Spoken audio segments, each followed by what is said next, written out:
সমবায় ব্যাংক যে উদ্দেশ্যে তৈরি করা হয়েছিল তা সফল হয়েছে কিনা এ নিয়ে সন্দেহ প্রকাশ করেছেন স্থানীয় সরকার, পল্লী উন্নয়ন এবং সমবায় উপদেষ্টা এ.এফ হাসান আরিফ।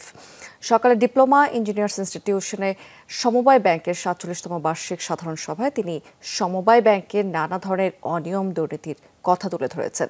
বলেছেন, গ্রামীণ ব্যাংকের মতো সমবায় ব্যাংকেও আন্তর্জাতিক পর্যায়ে নিয়ে যেতে হবে।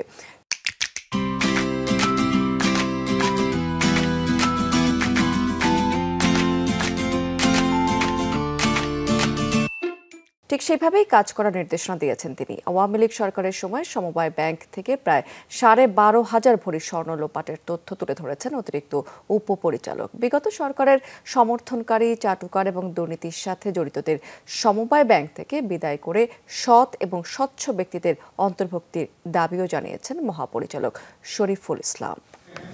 তার যে উদ্দেশ্য নিয়ে প্রতিষ্ঠিত হয়েছিল সেই উদ্দেশ্য পুরোপুরি না আরো পালন করতে পেরেছি কিনা সন্দেহ। সুতরাং আপনাদের সকলকে অনুরোধ থাকছে যে আপনারা নতুন উদ্যমে, নতুন প্রেরণা নিয়ে এই ব্যাংকটাকে বাংলাদেশের সেরা ব্যাংকে পরিচালিত করেন।